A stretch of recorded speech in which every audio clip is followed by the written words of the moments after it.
A partir deste vídeo, nós vamos começar a trabalhar com as posturas que nós devemos ter para ter bons relacionamentos. E a primeira postura que vocês e eu, todos nós devemos ter é: sede todos de igual ânimo. Isso está lá em 1 Pedro 3, no comecinho do verso 8. Por acaso você já ouviu falar de frenologia? Há uma ciência chamada frenologia que estuda os impactos que a nossa cabeça sofre. Por que ela é chamada de frenologia? Porque ela diz respeito ao estudo da nossa mente. A palavra grega que Pedro usa aqui é homofrone. É uma palavra correlata. Frone significa mente e homo significa igual, o mesmo. Pedro está exortando os seus leitores a terem um sentimento igual, ou uma mesma mente, ou um ânimo igual, possuindo harmonia. Essa palavra grega não é encontrada em nenhum outro lugar no Novo Testamento. Aqui em nossa igreja, onde eu trabalho, nós temos 2 gêmeos idênticos. Ao menos eu não consigo ver a diferença real entre um e outro. Eu posso dizer que, em algum sentido, eles possuem grande harmonia na maneira de pensar, de sentir. Eles possuem gostos similares na maior parte do tempo. Eles vivem juntos, falam do mesmo jeito, têm o mesmo sotaque, têm os mesmos gestos, falam parecidamente. Há muitas similaridades entre eles, e eu poderia dizer que eles possuem o mesmo ânimo. Bem, você dirá, eles possuem predisposições genéticas para esse tipo de pensamento e predileções. No entanto, lá em nossa igreja, nós precisamos ter pessoas que possuam essas predisposições não genéticas, mas espirituais, para pensarem a mesma coisa, para sentirem a mesma coisa, para buscarem as mesmas coisas, para terem o mesmo ânimo. Não somos simplesmente pessoas diferentes e isoladas. Pertencemos ao mesmo corpo. Veja o que Paulo diz em 1 Coríntios 12 e 13, porque assim como o corpo é um e tem muitos membros, e todos os membros, sendo muitos, constituem um só corpo, assim também com respeito a Cristo, pois em um só Espírito todos nós fomos batizados em um corpo, quer judeus, quer gregos, quer escravos, quer livres, e a todos nós foi dado beber de um só Espírito. Efésios 4, 2-6. Como cristãos, somos gêmeos idênticos em Cristo.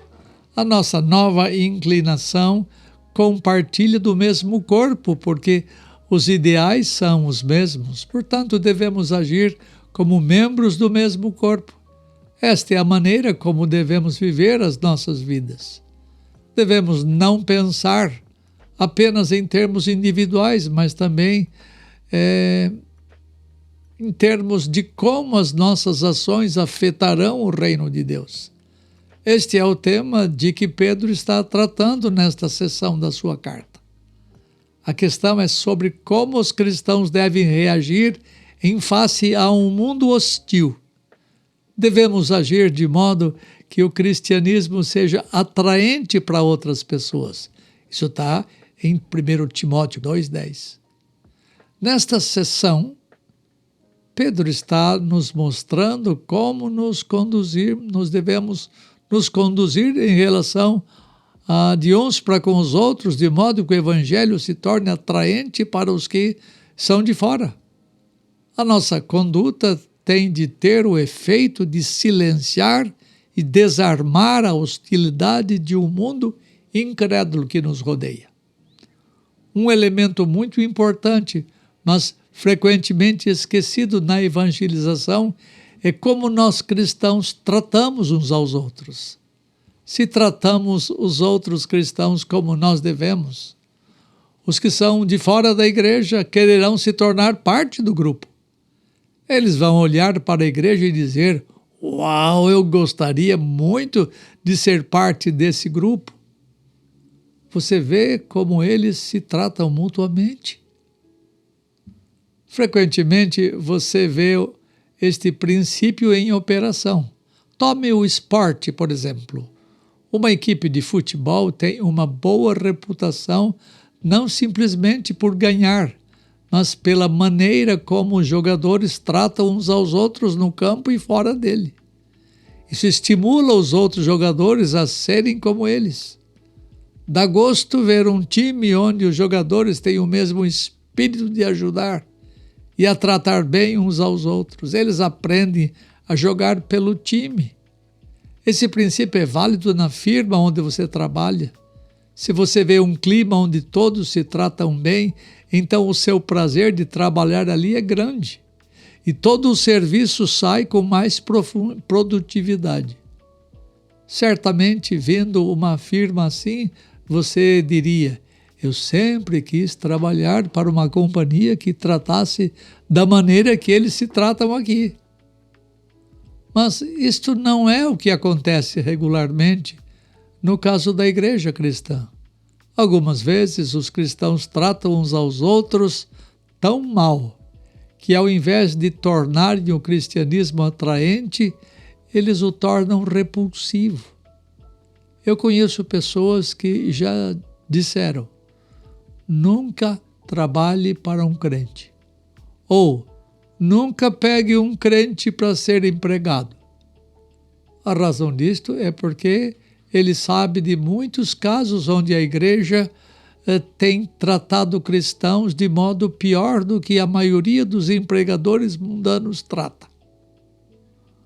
Um grande teólogo norte-americano e filósofo chamado Jonathan Edwards, ele foi expulso da sua congregação e de sua cidade por gente crente. Quer dizer, pessoas que o maltratavam. Um outro teólogo, maior ainda, mas anterior a Jonathan Edwards, foi John Calvino, o grande reformador de Genebra. Ele também foi expulso pelos crentes da própria igreja, tendo que fugir para a França. Algumas vezes os crentes tratam outros crentes muito mal. Eu não sei realmente o que causa isso, mas às vezes os crentes tratam uns aos outros de modo muito pior do que os ímpios tratam uns aos outros. Algumas vezes há um senso de arrogância e de autojustiça que faz com que eles se portem pior do que os pagãos. Mas isto não deveria acontecer na Igreja de Cristo. Por isso Pedro escreve: finalmente, sede todos de igual ânimo, compadecidos, fraternalmente amigos, misericordiosos, humildes, etc. O princípio mais importante está estabelecido muito claramente. Os cristãos são um corpo e precisam agir com o mesmo ânimo dentro do corpo. A primeira parte do verso 8 de 1 Pedro 3 fala que todos devemos ter o mesmo ânimo. A ideia é a de agir como um só coração. E a palavra usada aqui significa ser unido de espírito, ser da mesma opinião, ter harmonia, ter a mesma disposição.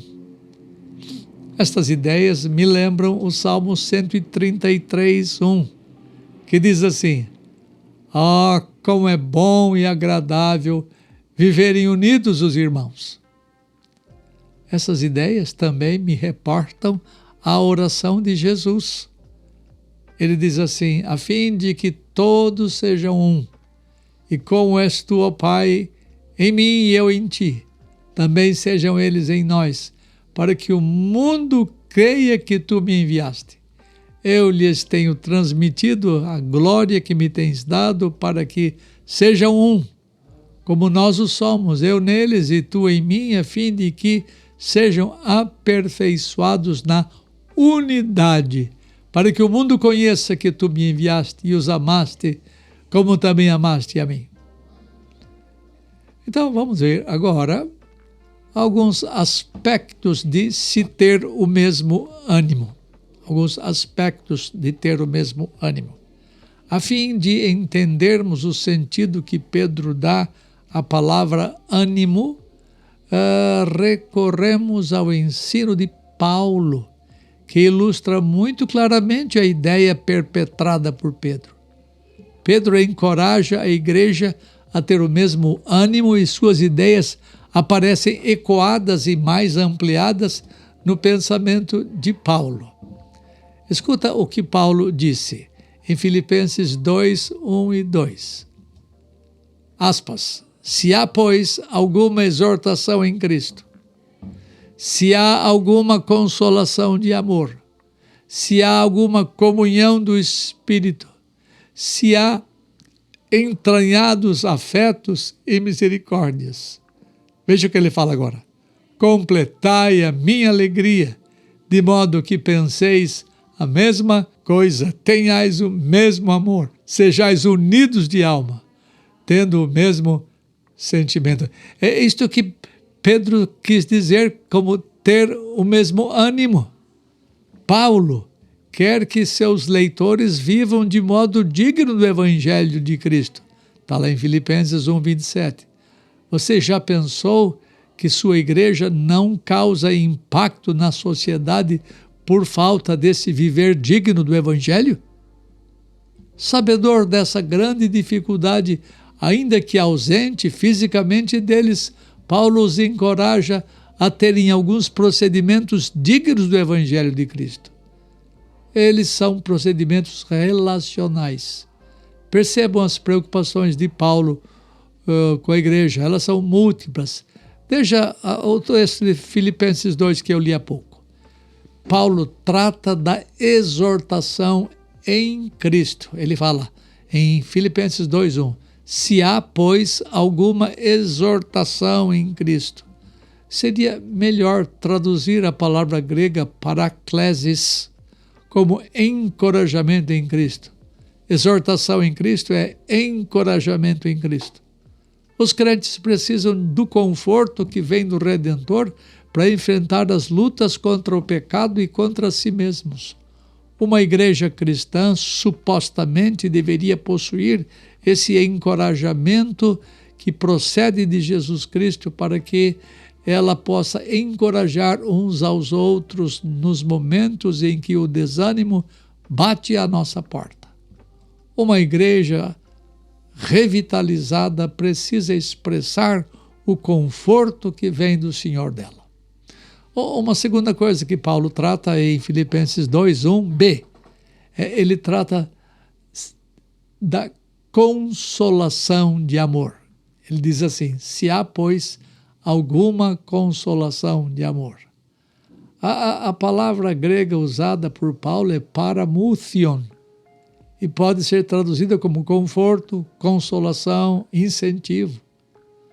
A nossa unidade em Cristo não pode ser unicamente em aspectos doutrinários, mas ela deve estar fundamentalmente baseada no amor de Deus que foi derramado em nossos corações pelo Espírito Santo. O nosso tempo é curto, eu tenho que correr. Paulo trata de uma terceira coisa, ele trata da comunhão do Espírito. Se há, pois, alguma comunhão do Espírito. A palavra grega para comunhão é koinonia, e pode ser traduzida como comunhão, companheirismo ou parceria com Deus, assim como temos comunhão com a esposa, partilhando comumente todas as coisas como produto da ação do Espírito Santo na vida deles.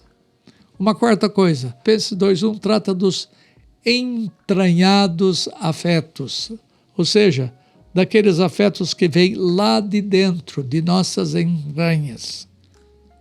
Se há entranhados afetos e misericórdias. A palavra grega para afetos é splanchna, que significa os sentimentos mais interiores de uma pessoa, as afeições do coração. Esta é uma referência à obra renovadora que Deus cria no coração dos seus para que tenham um bom relacionamento com o Redentor e com os cristãos em geral. O Espírito Santo regenera aqueles que vêm a ser cristãos para que estes venham a ter profundas afeições de amor em seu coração. Paulo fala ainda mais uma coisa. Ele trata das entranhadas misericórdias. Se há, pois, entranhados afetos e misericórdias. A palavra grega para misericórdia aqui é oiktirmos, que significa compaixão, pena, dó. Se os cristãos receberam compaixão do Senhor, eles devem ter esses mesmos afetos entranhados, juntados à misericórdia para com seus irmãos. Se eles recebem de graça a misericórdia, eles também têm que aprender a ser misericordiosos. Algumas perguntas. Visto que recebemos encorajamento de Cristo, por que não encorajamos os irmãos no corpo de Cristo? Segunda coisa, visto que cada um de nós conhece a consolação que vem do amor de Deus por nós, por que não consolamos os nossos irmãos no corpo de Cristo? Terceira pergunta, visto que cada um de nós tem a comunhão do Espírito, por que não temos a mesma parceria de comunhão com nossos irmãos no corpo de Cristo? Mais uma pergunta. Visto que cada um de nós recebeu entranhados afetos e misericórdias, por que não tratamos os irmãos com essas mesmas afeições? Estes são os meios pelos quais a igreja deve proceder, que correspondem ao andar de modo digno do Evangelho de Cristo. E Paulo está escrevendo da prisão, e sua preocupação não é consigo mesmo, mas com a vida de seus irmãos na igreja de Filipos. Aí, então, Paulo trata das preocupações relacionais. Em Filipenses 2:2a, ele diz assim, completai a minha alegria de modo que, aí ele vai dizer quais são os modos. Percebam que Paulo está tratando de algumas coisas que são o começo da sua alegria com a igreja. E ele deixa as preocupações finais para o final da sua mensagem. Por isso ele fala, completai a minha alegria. Ou seja, eu serei um ministro muito mais alegre se eu perceber algumas coisas adicionais na vida de vocês. Como a alegria de Paulo com os filipenses seria completada? Eles deveriam pensar a mesma coisa. Eles deveriam ter o mesmo amor. Eles deviam ser unidos de alma. Eles deveriam ter o mesmo sentimento. É isto que significa o que Pedro chama de o mesmo ânimo. Permita-me fazer-lhe uma pergunta. Se você estivesse jogado numa horrível masmorra romana do primeiro século, qual seria a alegria de você? Certamente seria a alegria de ser solto, mas isto somente? A igreja será motivada a crescer quando os presbíteros da igreja possuem esses santos desejos para o seu povo, mesmo vivendo em situações de grande sofrimento. Quando o crescimento do reino é o foco da liderança da igreja, a preocupação dos ministros de Deus é a condição espiritual do seu povo. Então, tendo analisado rapidamente o verso 1, analisemos as coisas que haveriam de completar a alegria de Paulo. Veja o que diz o verso 2. Dele vamos tratar no próximo vídeo.